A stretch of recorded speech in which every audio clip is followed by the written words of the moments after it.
Meron pong balita kahapon na sinabi po ng Bureau of Animal and Industry na okay ang Quezon City po, no? Yung mga tindahan po sa La Loma na nagbebenta po ng lechon, pero meron pong 14 na mga tindahan po sa La Loma na pinasara dahil po daw sa African swine fever. So medyo nalito po ako dito. Ano ho ba talaga ang kasalukuyang estado ng mga lechonero po dyan sa La Loma? Safe ho ba or merong babala? Honestly, ang city government, Quezon City government ay pinasara kaming 14. Okay. Ang reason, 15 po kami, pero 14 na nagpa-function sa ngayon. Nung unang linggo, unang araw ng Nobyembre, ay kumuha po sila ng blood sample sa aming mga coral pen or stockyard. Okay. At yan po ay katabi rin ng slaughterhouse, within our slaughterhouse. Kasi po ang La Loma ay special zone. Oo. Kami po ay inalaw kasi cultural heritage po. Yes. Wala po po yung mga rules ng BAI at ng city government na talaga hindi inaalaw magkatay. Pero special place ka po kami. Lahat po kami ay may kanya-kanyang katayan sa bawat establishment namin. Merong maliliit na sukat na lugar, may malalaki. At meron din man maayos talaga ang slaughterhouse. Oh.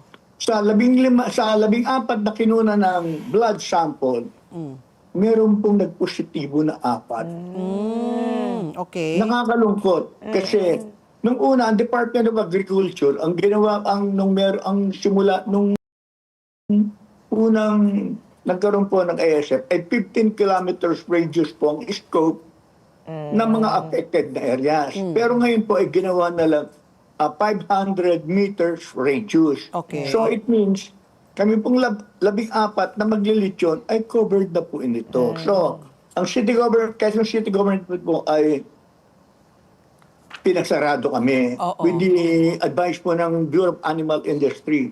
Tama naman po yun. We abide.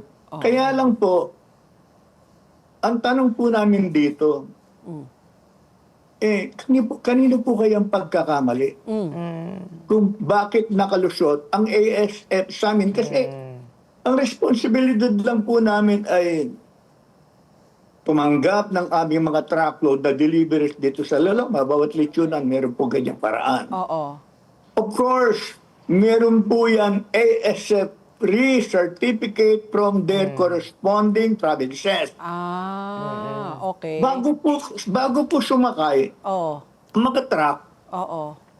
from Marinduque, from Mindoro, from Quezon Province, pasado na po yan sa blood test. ASF free. Ngayon po, yung galing Marinduque at Mindoro, pagbaba po niyan sa pier, chinecheck din po yung Mga baboy.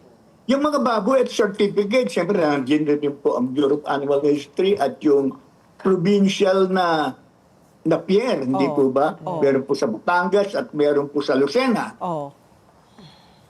Ngayon, from their province, bago sumakay, take note meron po yung ASF certificate na issued ng kanilang provincial veterinarian na in coordination with Bureau of Animal Industry. Opo. So, tumatakbo na yan. Let's say, nasa pier nila, papunta ng La Loma. O from Quezon Province, papunta ng La Loma. Meron din po mga checkpoints na dinadaanan. Yun po, So, ngayon, sa La Loma po, meron din namang checkpoints bago makarating sa amin. Kaya lang, siguro sa tagal na mga ilang buwan lang din naman yan. Tanong, ningas ko ba? Nawala na po yung checkpoints na yan. kailan pa po nawala yung mga checkpoints sa La Loma? Siguro po mga few months. Few months? Mga 4 months o 5 months na. Hindi ko na po matandaan. Okay. Pero meron pong meat inspector ang Quezon City Government dito sa La Loma. 3 year po yan. Ang galing po at napakahigpit po ng mga yan. Okay. Talagang lahat na nagde-deliver ay chinecheck din ang certificate. Meron.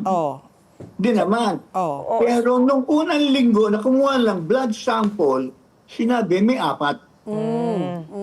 Yung 4 po, first time po sila nag-sample at doon lang po nakitaan?